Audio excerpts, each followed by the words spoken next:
because the New York Times, for example, would have thought it would be ridiculous had Eliot Spitzer opposed the selection of Pete Granis. He's one of their favorites. And so he had to get Pete Granis out of the action. It was a manipulation of the process that was extraordinary, I thought, and I think violates the spirit, certainly, of the state constitution. It was an overreach. I certainly agree with those, including Jacob, in terms of their assessment of how badly he functioned with the assembly in particular at the start. I think you will now find, however, he actually went into assembly districts to denounce individual assembly members who had pursued their own constitutional obligation in the selection of a controller. And so I think those were his worst days. But if you talk to the assembly people now, I think, and look, the recent election is an example of it. Shelley Silver, the leadership of the assembly, and assembly members feel quite differently about Eliot Spitzer now than they did this time a year ago. I think he is well on his way to mending that fence and working much more closely with the Democrats in the assembly. I think that I would just take the position that the problem with the Senate is much more Joe Bruno's making. He is not going to do anything for Eliot Spitzer. He's not going to, if you talk about an inability to govern together, now I think it's part of our process that Eliot Spitzer is the Democratic leader of this state, that he wants to elect a Democratic Senate is one of his obligations, not a governmental obligation. It's clearly not a governmental obligation, but he's the leading Democrat in this state. We have no experience with the leading Democrat in this state trying to elect a Democratic Senate. It hasn't happened. They don't try. So this guy is trying to do what I think will be good for the state. Let's at least give it a try.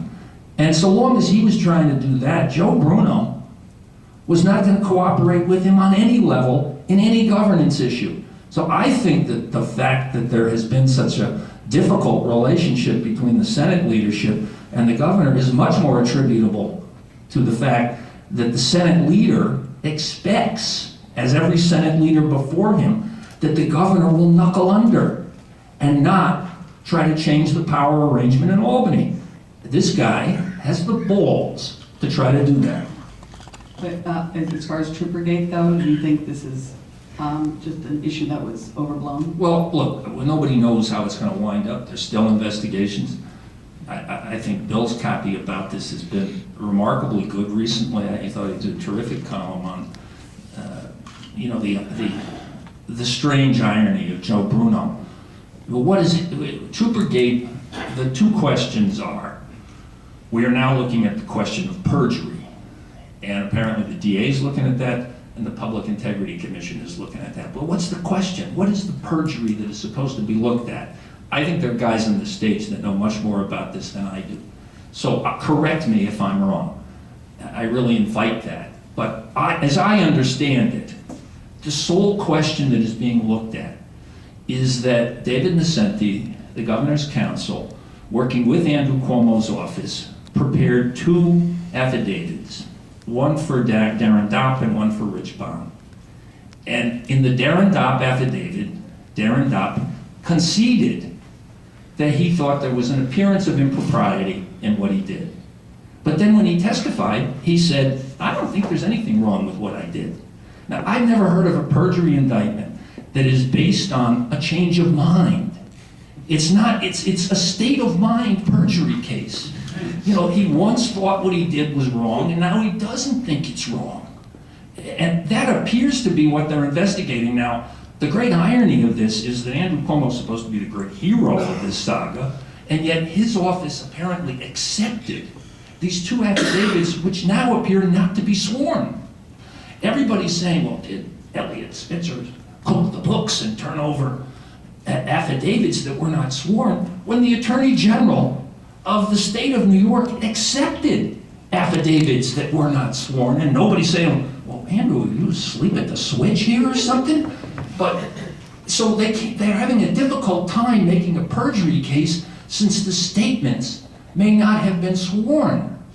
There's some technical language in the swearing of the affidavit. This is supposedly what this great scandal has come down to. We all know that unless they make this very, very bizarre perjury case, this whole thing is going to go away. Now, I think it was the most terribly overblown thing in the world. I really have no problem with the governor of the state of New York if he thinks there might have been an abuse, and I certainly laid out a story where I think there was an abuse of the aircraft rules by Joe Bruno. If he thinks that there might be such a thing, such an abuse, that he lets the press know about it. Now, they claim they didn't do that, but I don't see any problem with that. I don't have a fundamental problem with that, and I'll tell you, there was nobody better at that game than Andrew Cuomo when his father was governor. Jacob, and the driver's license issue, do you think, why did he do what he did? And what I just want to, political... I'll get to, I just want to, just maybe one point about Troopergate. I think they're also taking a look at whether David Nocenti, the council, and some of the other governor's aides pressured Darren Top into making that statement. I don't know what the questions of legality are, but I think there's some debate about whether Darren had a choice in the matter. And I don't know if it's a question of perjury or not, but I think that the investigation by the Public Integrity Commission is going beyond perjury. I don't think it's very serious, the questions about perjury. I never believed that was really the top issue that they were looking at. In the days before the Cuomo report came out, there was a lot of negotiation, high-level negotiation between Cuomo and the Spitzer office about how this would play out, how this would be concluded, and I think they agreed that Darren would make Darren Dopp, the Spitzer's communications director, would make some statement acknowledging some, I guess, appearance of impropriety. And I don't think Darren was even aware that he was going to be making that statement. And they came to him and they said, look, we need you to say this. Cuomo is going to charge you with a crime. He's going to charge us with a crime. He is out to get us. And I think they put a tremendous amount of pressure on Darren, who didn't even write this statement, to sign it. And I think that's one of the questions that the Public Integrity Commission is looking at. And as far as Troopergate is concerned, I think there's still some unknowns. I don't know if this is ultimately going to lead to any ethical charges, but I think one question that's still hanging out there is whether these records that the police that the Spitzer administration wanted from the police on Bruno's travel, on Bruno's use of the state air fleet, whether these records existed, and to what extent did the police take special or extraordinary measures to recreate these travel records, and whether they were doing so out of political motives or whether they were just simply following orders. It's not really clear. On the driver's license.